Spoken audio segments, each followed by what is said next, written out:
Well, hello everyone, it's time for a CD Projekt Red update because it is interesting times for the company.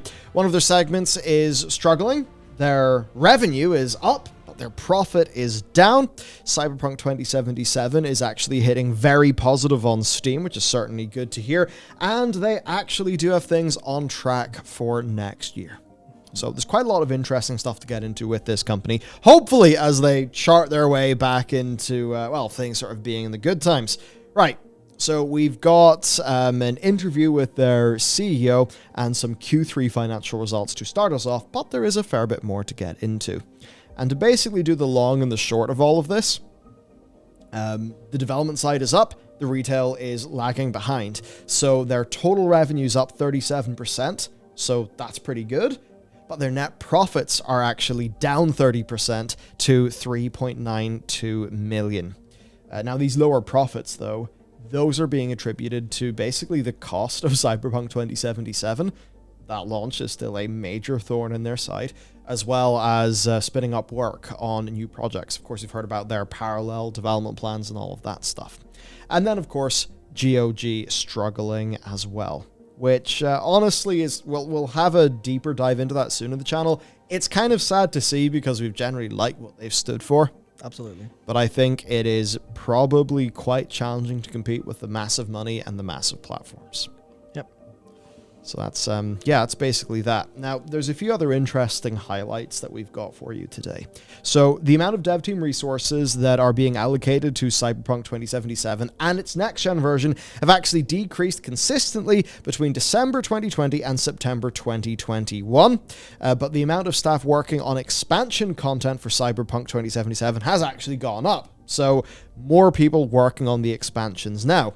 Then in addition to all this, the next-gen versions of 2077 and Witcher 3 are actually both on track to make their target dates. That definitely is good. Of course, they were recently delayed, which is, well, probably what was needed.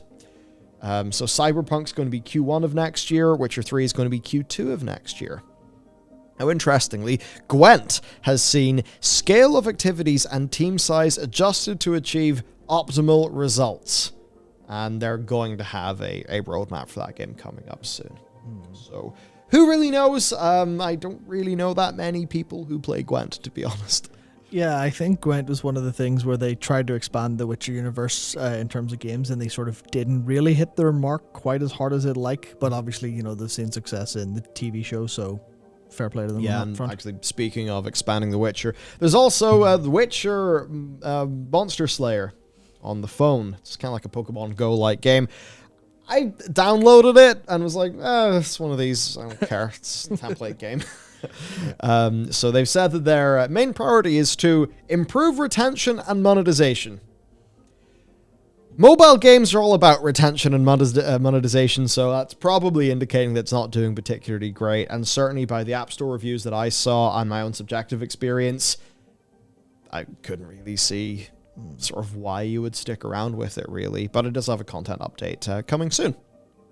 Now, they also said that it's way too early for Cyberpunk to be going to PS Now or Game Pass, which I think does make sense. There's a lot of direct sales to be made. Yeah, I think there was a bunch of rumors going around that it was going to be on Game Pass coming soon, and then they're like, in no form, just straight up killed it right away, which is, you know, I suppose a good move to actually tackle rumors head on instead of let them live and annoy consumers with them. Now, the next thing then is just some highlights from a recent interview with their co-CEO. Now, there was basically a set of rumors going around that the studio was looking to be acquired, which I think would spook a few people. But no, the headline of this article was very much, they are not for sale. It's something that was reinforced. So they're trying to squash that rumor. Now, we do have some other updates. Basically, they have over 1,200 people, 660 developers in their studios. And of course, as we sort of heard earlier, less than a third of these devs are working on updates for and the next-gen version of Cyberpunk 2077, which is more just those people moving over to either other games or creating expansion content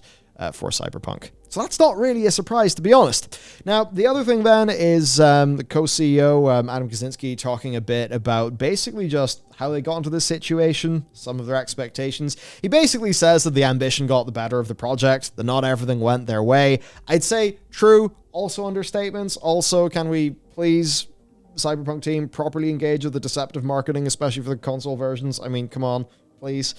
But he did say that overall they think it will be perceived as a good game and will sell for years. I'm fairly sure that's going to be the case as well, especially if the expansion content is actually a good thing. So we'll basically just need to see how all of that goes. And then on that, of course, Q1 next year for the next-gen version, and that will come alongside patch 1.5, which I'm going to assume is just going to be a host of other, fixes, additions, that sort of thing. Yeah, I imagine so. I mean, the next-gen edition, I think, there's so much writing on it, I think, in terms of if they can actually get the next-gen edition to come out, have enough additional content that people might want to double dip, but also that, it's actually good enough that people will be happy to now.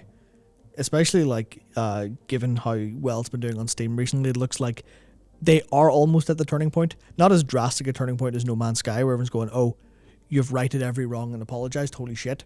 But more, yeah, you now have a functional game that doesn't live up to its initial promise because, to be frank, could any game ever live up to the promise that Cyberpunk had, really? But, enough to be, this game's pretty good.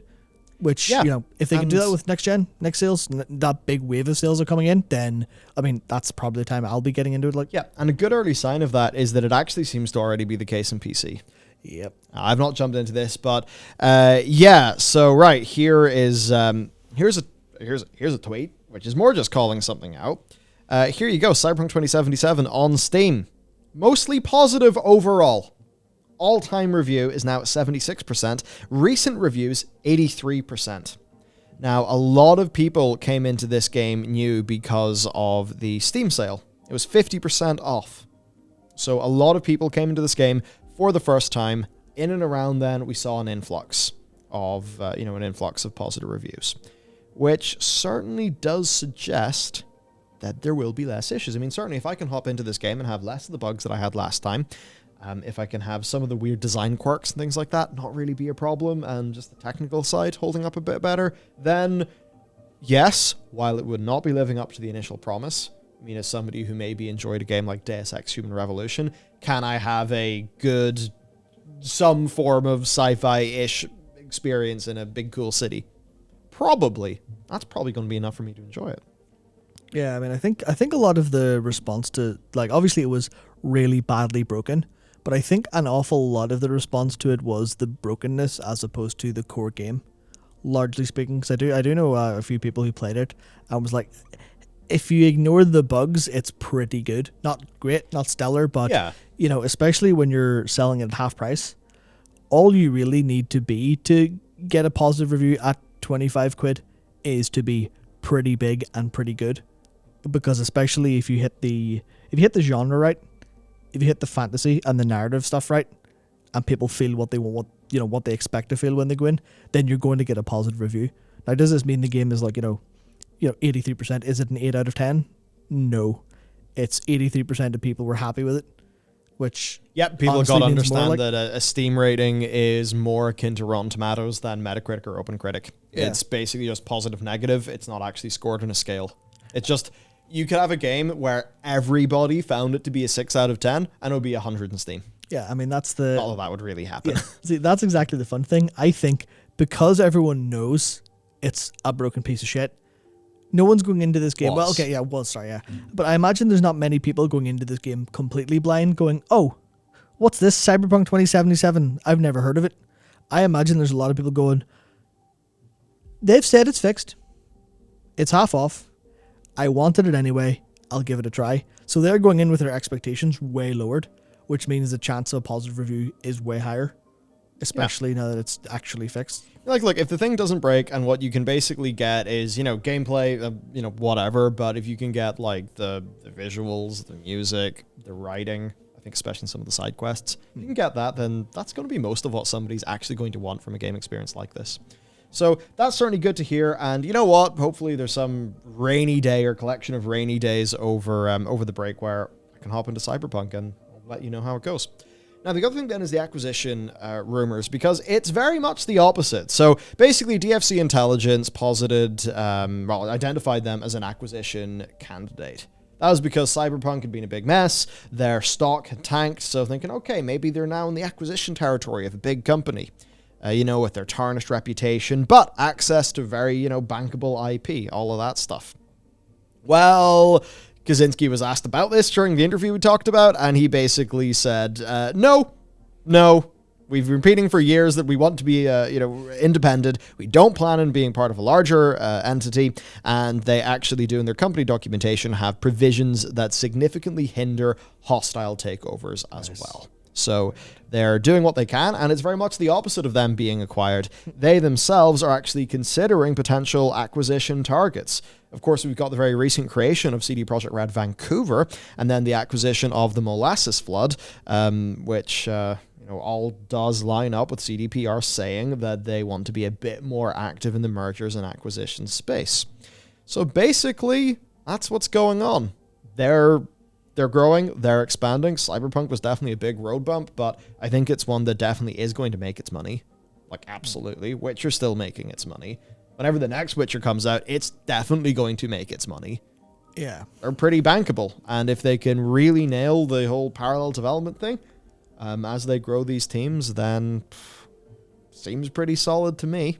Yeah, I mean, the thing about Witcher is, like, when's the last time... Well, okay, outside of maybe, like, the Switch release, when's the last time someone paid full price for Witcher? Long time ago. Yeah, so, like, it was full price and it hit its big wave of sales when people were really happy with it. But I think a lot of its momentum came when it was cheaper, and they still made massive amounts of profit because their game's so, I guess, mass marketable and mass enjoyable that it can get, like, maybe not like the Sony blockbuster tier sales, but, getting close to that kind of level just from residual sales because it's got a good reputation. Cyberpunk seems to have that potential actually still in it. Yeah. Which, that's why, like, I wouldn't be surprised if, well, it's hard to say. I was going to say I wouldn't be surprised if that 50% price cut ended up being permanent before too long, but I guess they want to hold on till the next gen is, like, out so they can get the full $70 sales. You don't want to leave that money on the table, for sure. Yeah. Especially, like, if they do that next gen version and say somebody just sees it in the PlayStation Store, it's, like, really expensive, but it truly does look and feel next gen. They won't make money from that. Now, on the immediate future for The Witcher, then, so there was a little bit of talk. It was funny. The newspaper doing the interview were very much going in, being like, "You guys are going to be late. You're going to miss the hype from The Witcher TV show. What?" To which he was like, "Yeah, no, it's fine. Saber Interactive are doing the next gen version. Now, apparently, the technology has dynamically advanced since The Witcher 3 released, and as such, updating the game for the next gen consoles is taking longer than expected, but Saber Interactive are working on it. And this next gen release of The Witcher is going to have some cosmetics that are going to be inspired by the Netflix series. So, not a massive tie-in. You'd wonder why they wouldn't go a bit higher or harder in trying to tie stuff in, but I imagine they really know that for them as a company, like, the thing that's really going to make The Witcher massive is going to be The Witcher 4.